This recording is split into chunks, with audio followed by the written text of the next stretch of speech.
රාත්‍රී 9යි. මේ ශ්‍රී ලංකා ගුවන්විදුලි සංස්ථාවයි. මෙන්න ප්‍රවෘත්ති. සංස්කරණය කුමාරාලපාත. ප්‍රකාශය සංජය මදුසංක මුතුමුණි. බස්නාහිර පළාතේ පාසල්වල මෙතෙක් ආරම්භ නොකළ සියලුම ශ්‍රේණි හෙට සිට ආරම්භ කෙරේ. පාසල්වලට දරු දෙනෙකුගේ පැමිණීම ඉහළ ප්‍රගතියක්.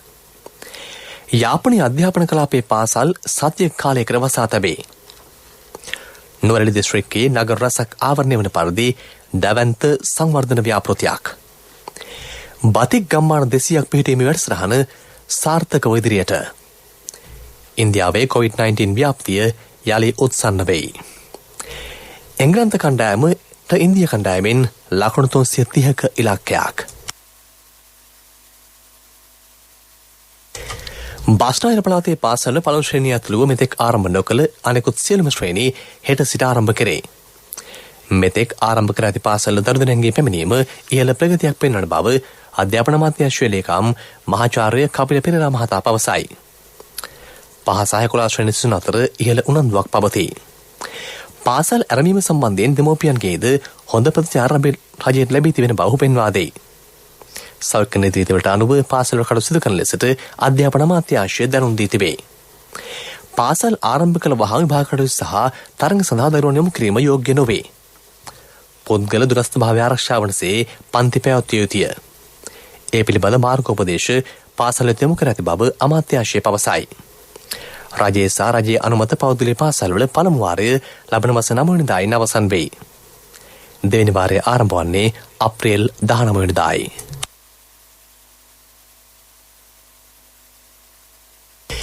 යාපන කලාප අධ්‍යාපන කාලයටතේ පවතින පාසල් සතිය කාලයක් වසා දමන තීරණය කළ බව යාපන දිස්ත්‍රික් ලේකම් ගණපති පිල්ලේ මහේෂන් මහතා සඳහන් කරයි. ඒ අනුව යාපනයේ කලාපයේ පාසල් හෙට සිට ලබන මාස 5 වෙනිදා දක්වා වසා තැබෙනු ඇත.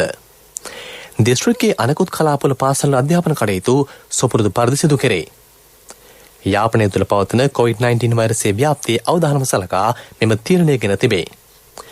කොවිඩ් ව්‍යාප්තිය හේතුවෙන් යාපනයේ තිරුනෙල්ලිවේල ප්‍රදේශයේ ගම්මානයක්ද වසා දැමීමට බලධාරී හෝ තීරණය කර තිබේ.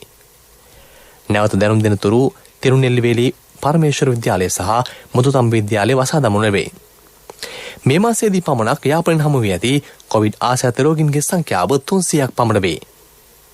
යාපන දිස්ත්‍රික් ලේකම් කාර්යාලයේ අද පැවති කොවිඩ් වැළැක්වීමේ කාර්යසාධන බලකාය විශේෂ රැස්වීමකදී මෙම කරුණු අනාවරණය විය.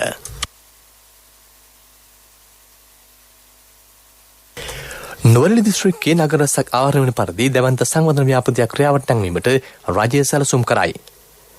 නාගරික සංවර්ධන අධිකාරිය මගින් ක්‍රියාත්මක කරන මේ ව්‍යාපෘතියේ ලබන 23 වෙනිදා දින ආරම්භ කරන බව වනජීවී හා වන සංරක්ෂණ අමාත්‍යාංශය පවසයි. සෞභාග්‍ය දැක්ම ප්‍රතිපත්ති ප්‍රකාශයට අනුව දිවයින පුරා නගර සංවර්ධන සැලසුමට සමගාමීව මේ සංවර්ධන ව්‍යාපෘතිය ක්‍රියාවට නැංවෙයි. ඒ සඳහා ආයෝජනය කිරීමට නියමිත මුදල රුපියල් මිලියන 800කට අධිකය. යෝහිත ව්‍යාපෘතිය මගින් නුවරඑළිය, නානුවය, ගිනිගත්තේන, පෝණ්ඩලුඔය, වලපනේ, පුස්සල්ලාව, රෙකෙල්ලගස්කඩ සහ කිතුල්ගණන් නගර සහ නගරාශ්‍රය ප්‍රදේශ සංවර්ධනය කරන බව අමාත්‍ය සී.බී. රත්නායක මහතා පවසයි.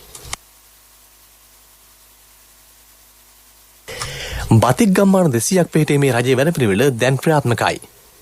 ඒ අර්ථයේ පඬුවස් නුවර ආරම්භ කරන බතික් පුහුණු මධ්‍යස්ථානයේ සහ හෙළ සලුපියස අලබිසැල රාජ්‍ය අමාත්‍ය ජයසේකර මහතාගේ ප්‍රධානත්වයෙන් හෙට පෙරවරුවේ විවෘත කෙරෙයි. වැඩසටහනට මේ වන විට ආරම්භ කර ඇති බතික් පුහුණු මධ්‍යස්ථාන සංඛ්‍යාව 10කට අධිකය. දේශීය අත්‍යන්ත දෙවන නිෂ්පාදනය ප්‍රවර්ධනය කිරීම එහි ප්‍රමුඛ අරමුණයි. අද පස්වරු 6 වන විට තවත් COVID-19 ආසාදිතයින් 168 දෙනෙකු හඳුනාගත් බව රාජ්‍ය ප්‍රවෘත්ති දෙපාර්තමේන්තුව පවසයි. ඒ අනුව මේ දක්වා දිවයිනින් වාර්තා වී ඇති සමස්ත කොවිඩ් ආසාදිතයින්ගේ සංඛ්‍යාව 91,724 දක්වා ඉහළ ගොස් තිබේ. මේ අතර ප්‍රතිකාර ලැබූ තවත් ආසාදිතයෝ 235 දෙනෙකු සම්පූර්ණ සුවය ලබා අද දින රෝහල් වලින් හා ප්‍රතිකාර මධ්‍යස්ථාන වලින් පිටව ගියහ. ඒ අනුව මේ දක්වා සුවය ලැබූ සමස්ත සංඛ්‍යාව 88,623කි. මේ ප්‍රවෘත්ති ශ්‍රී ලංකා ගුවන්විදුලි සංස්ථාවෙන්.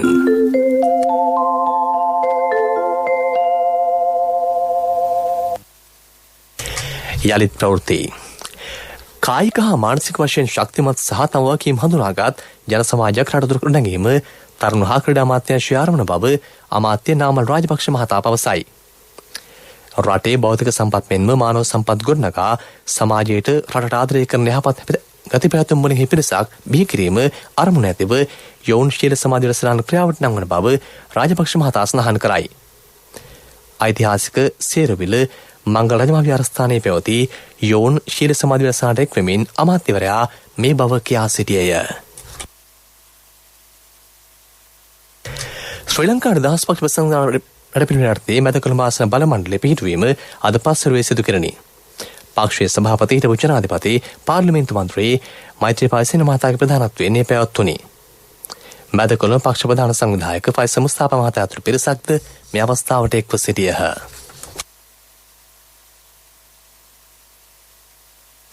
ශ්‍රී ලංකා ගුවන්විදුලි සංස්ථාව දිවයින පුරා විහාර විහාරස්ථානවල සංවිධානය කරන රතන සූත්‍ර සජ්ජායනය කිරීමේ වැඩසටහනේ 146 වැන්න ගැටහැත්ත මාරඹ පුරාණ විහාරස්ථානයේදී හෙට පැවැත්වේ. විහාරාධිපති සියම් මහනිකායේ මල්ලතු පාර්ශවයේ කොරුවිට කෝල්රේ ප්‍රධාන අධිකරණ සංඝනායක ඇහැලියගොඩ ශාමෝපාලි වංශික මහා සංඝ සභාවේ ප්‍රධාන ලේකාධිකාරී පූජ්‍ය පුරුජ්ජල පඤ්ඤාසාර ස්වාමීන් වහන්සේගේ ප්‍රධානත්වයෙන් එය සංවිධානය කෙරෙයි. පස්වරු 6:30 සිට වෙනදා සිටියකම සියවසේ රතන සූත්‍ර දේශනාව සජීවී ලෙසින් ප්‍රචාරය කෙරේ. ඊළඟට ප්‍රමුඛ පුවත. ප්‍රමුඛතම පුවත ඔබ වෙත ගෙනෙන්නේ සිද්ධාලේප ලක්වියාව. රජයේ සහන මිලට භාණ්ඩ ලබාගත හැකි රජයේ වෙළඳ පමණක් බව අමාත්‍ය ශ්‍රී සේමසිංහ මහතා පවසයි. ඒ අනුව සතුස්සා සමපකාරණ සෙල් වලින් සහන මිලට භාණ්ඩ ලබාගත හැකිය. සහන මිලට ලබාගත හැකි භාණ්ඩ සංඛ්‍යාව 27කි. පෞද්ගලික අංශයෙන් මේ භාණ්ඩ සහන මිලට නොලැබෙන බවද රාජ්‍ය ඇමතිවරයා කියයි. එක්සත් ජාතිපක්ෂ රාජ්‍ය සතුසා සමපකාර යන රාජ්‍ය වෙළඳ ප්‍රජාලය අඩපණ කර තිබෙනි. යම් යම් පහසුතා මැද ඔබද ජනතාවට සහන දීමට රජය කටයුතු කර ඇති බව සේමසිංහ මහතා සඳහන් කරයි. එදා එක්සත් ජාතික පක්ෂ ආණ්ඩුව කටයුතු කරාම ඇති වෙන අයහපත් ප්‍රතිවිපාක අපි දැක්කනේ. සතුසයි මේ තරට වැටුනේ. සතුස තමන්ගේ හිතවත් අයට විකුණන්න පටන් ගත්තා. වී ගබඩාකරණයේ ගැටලුව ආවේ. වී ගබඩා තමන්ගේ හිතවතුන්ට බදු දෙන්න පටන් ගත්තා. රජයටවත් සාධාරණ මිලක් එන්නේ නැතුව. එහෙනම් මේ කඩා වැටිච්ච දේවල් තමයි අපි නියාමනය කරගෙන දැන් කළමනාකරණය කරගෙන යන්නේ. එහෙනම් අපිටත් යම් යම් අපහසුතා රජයක් හැටියට තියෙනවා. මොකද මේවා මේ සියල්ල සිදු වෙන්නේ කිසිම ගැටලුවක් නැති ආර්ථික පරිසරයක් තුල නෙවෙයි. එක පැත්තකින් COVID-19 වසංගත තත්ත්වය. අනිත් පැත්තෙන් ලෝකයේ සැපයීම සම්බන්ධයෙන් තියෙන තත්ත්වය. ඊළඟට බාන්ධ බෙදා හැරීමේදී ඇති වෙන ගැටලු. මේ සියල්ල හමුවේ තමයි අපි කටයුතු කරන්නේ. නමුත් අපි දන්නවා රජයක් හැටියට අපි සහල් මිලත් අත්‍යවශ්‍ය භාණ්ඩ මිලත් ජනතාවට පාලන මිලක් යටතේ හෝ ලබා දීම වැදගත් වෙනවා. ඒකට අද රාජ්‍ය ආයතනයේ ක්‍රියාත්මක වෙලා තියෙනවා. ප්‍රමුඛතම පුවත ඔබ වෙත ගෙන ආවේ සිද්ධාලේප ලක්වියාව. ශක්ති හඬ අවධානය පිණිසයි.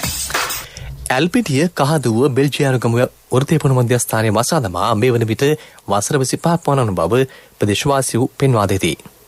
එහි පැවති වටිනා දේපල හා ගොඩනැගිලි සම්පූර්ණයෙන් විනාශ වී ඇත. මෙම ගොඩනැගිලි අතරින් ඇතැම් මේවා තවමත් ප්‍රයෝජනගත හැකි මට්ටමක පවතී. එම ගොඩනැගිලි ප්‍රයෝජනවත් කටයුත්තක් සඳහා හදවන ලෙසට ජනතාව අදාළ බලධාරීන්ගෙන් ඉල්ලා සිටිති. මේ මධ්‍යස්ථානයේ පිහිටි භූමියට යාබදව ඇති බෞද්ධ මධ්‍යස්ථානයේ දහම් පාසල පවත්වාගෙන යාම සඳහා මේ ගොඩනැගිලි දාගත හැකි බවද ජනතාව පෙන්වා දෙති. ඇල්පිටිය ප්‍රාදේශීය ලේකම්තුමනි මේ ඔබේ අවධානය පිණිසයි. ලෝක ප්‍රවෘත්ති අනුග්‍රහය People's Leasing ලීසින් විප්ලවයට ඔබත් එක්වන්න. කිසිදින නොලැබෙන අසම සම ලීසින් වාරික සමගින් අවම පොලියකට විස්තර දැනගන්න ළඟම People's Leasing ශාඛාවකට පිවිසෙන්න. නැත්නම් කතා කරන්න 0112 206 300. People's Leasing විශ්වාසයේ ප්‍රමුඛයා. මොසම්බික් රාජ්‍යයේ පාල්මා වරාය නගරය තවදුරටත් ඉස්ලාමීය අන්තවාදීන්ගේ ග්‍රහණයෙන් පසු වෙයි. ටැන්සානියා දේශමාවට ආසන්නයේ පිහිටි මේ නගරය අන්තවාදීන්ගේ ග්‍රහණයට හසු වූයේ පසුගිය බදාදාය. මෙම කලාපය ආශ්‍රිතව තවදුරටත් සරන් පවතින බව විදේශ මාධ්‍ය වාර්තා කරයි.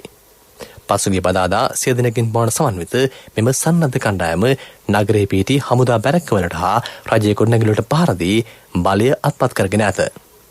මේ දක්වා ඔවුන් විසින් විශාල පිරිසක් ඝාතනය කර ඇති බවද විදේශ මාධ්‍ය වාර්තා කරයි. ඉන්දියාවේ COVID-19 ව්‍යාප්තිය අලුත් සම්න වෙයි.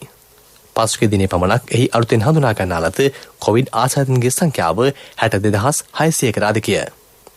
මෙම සංඛ්‍යාව මාස 5කට පසු දිනකදී වාර්තා වූ වැඩිම සංඛ්‍යාව බව ඒ රට සෞඛ්‍ය අමාත්‍යාංශය පවසයි. කොවිඩ් ආසාදිතන් වාර්තාවේ මතින් ලොව 3 වන ස්ථානයේ පසු වන ඉන්දියාවෙන් මෙවන විට හඳුනාගෙන ඇති සමස්ත ආසාදිතන්ගේ සංඛ්‍යාව 1,71,71,000කි.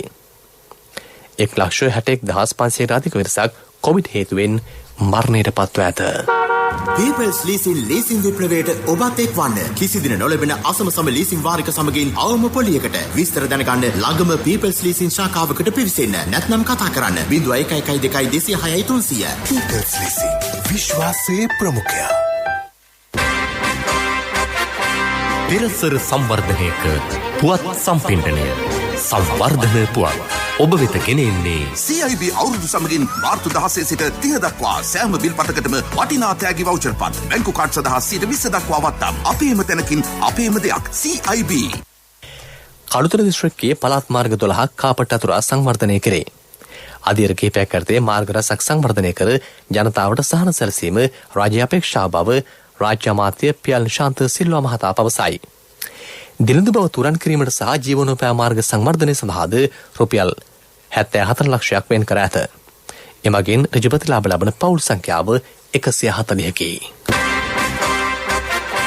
පෙරසර සංවර්ධනයක පුවත් සම්පින්ඩනය සංවර්ධන පුවත් ඔබ වෙත ගෙන ආවේ CIB අවුරුදු සමගින් මාර්තු 16 සිට 30 දක්වා සෑම බිල් පතකටම වටිනා තෑගි වවුචර් පත් බැංකු කාඩ් සඳහා 20% දක්වා වත්නම් අපේම තැනකින් අපේම දෙයක් CIB. ක්‍රීඩා පුවත්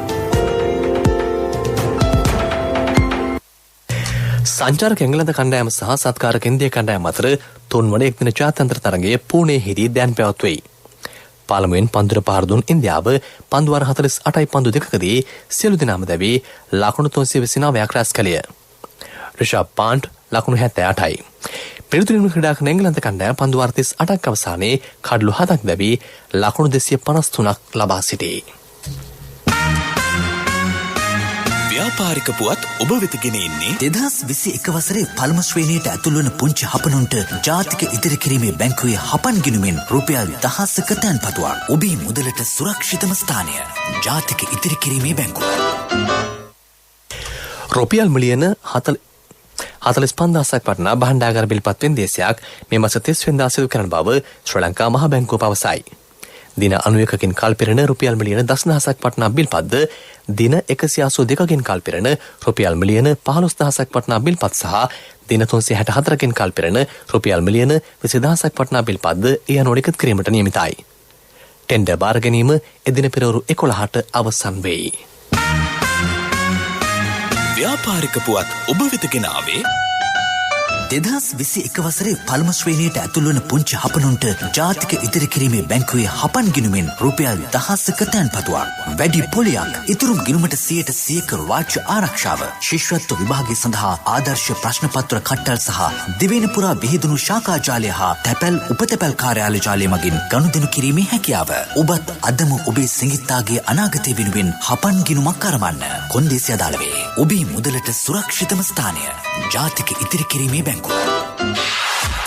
ආර්ථික පුවත් ආවරණය ජය අයියා මොකෝ ඊරේ පාක් එකට ආවේ නැත්තේ? අපේ පොඩි දූ ඉස්කෝලේ දුවන තරගයකින් පළවෙනි වුණානේ. කට්ටියම එක්කගෙන ගියා කෑමකට. එහෙනම් බර වියදම් ඇතිනේ. LOLC ක්‍රෙඩිට් කාඩ් එක අතේ තිබ්බ නිසා සල්ලි ගැන බයක් තිබ්බෙම නැහැ. LOLC ෆයිනෑන්ස් ක්‍රෙඩිට් කාඩ් පත ජීවිතේම සපුරාලයි.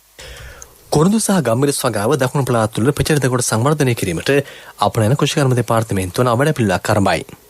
ඒ අර්ථය අක්කර කාලක වැනි කුඩා ඉඩම් කැමැතිවලට කොරඳු සහ ගම්මිරිස් වගා කිරීමට කටයුතු කරේ. තෝරාගත් ගොවි පවුල් 174කට ඒ සඳහා සහන ලබා දීමට නියමිත අතර රුපියල් මිලියන 6කට අධික මුදලක් වැය කිරීමට නියමිතයි.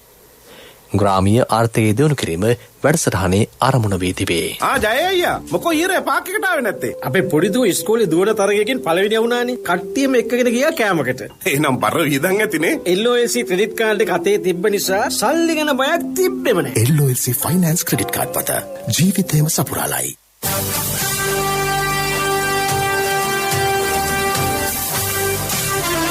කාලගුණ වාර්තාව ඔබ වෙත ගෙන එන්නේ. සයුරු දීවර කාලගුණ තොරතුරු සේවාව. ඔබගේ ප්‍රදේශයට අදාළ කාලගුණ තොරතුරු නොමිලේ එසැනින් ඔබේ ඩයලොග් දුරකථනයට 828 අමතා ලියාපදිංචි වන්න. දීවර හා ජලජ සම්පත් දෙපාර්තමේන්තුව සහ කාලගුණ විද්‍යා දෙපාර්තමේන්තුවේ ඉදිරිපත් කිරීමකි. සයුරු සමග සුරැකීම. අද රාත්‍රී කාලයේදී බොහෝ ප්‍රදේශවලට තද වැසි හෝ කිගුරුම් සැද වැසි ඇතිවන බව කාලගුණ විද්‍යා දෙපාර්තමේන්තුව පවසයි. සබරගමුව දකුණ බස්නාහිර මධ්‍යම වයඹ ඌව පළාත්වලත් ඇතැම් ස්ථානවලට මිලිමීටර 75කට වැඩි තරමක තද වැසි ඇතිවිය හැකිය. පොත්තලම සිට කංකසන්තුරය මඩකලපුව සහ හම්බන්තොට හරහා ගාල්ල දක්වාන මුහුදු ප්‍රදේශවල සුළඟේ වේගය පැයට කිලෝමීටර 20ක් අතර වෙයි. කොළඹ සිට පුත්තලම හරහා මණ්ඩාරම දක්වාත් ගාල්ල සිට හම්බන්තොට හරහා පොතුවිල් දක්වාත් වන මුහුදු ප්‍රදේශවල සුළඟේ වේගය විටින් විට පැයට කිලෝමීටර 40 දක්වා වැඩි විය හැකිය. ගාල්ල සිට හම්බන්තොට හරහා පොතුවිල් දක්වා වන මුහුදු ප්‍රදේශය විටින් විට රළු විය හැකි අතර එම ප්‍රදේශවල පැයට කිලෝමීටර 70වත් 80ක් දක්වා తాවකාලිකව තද සුළං ඇතිවිය හැකි බව දෙපාර්තමේන්තුව නිවේදනය කරයි.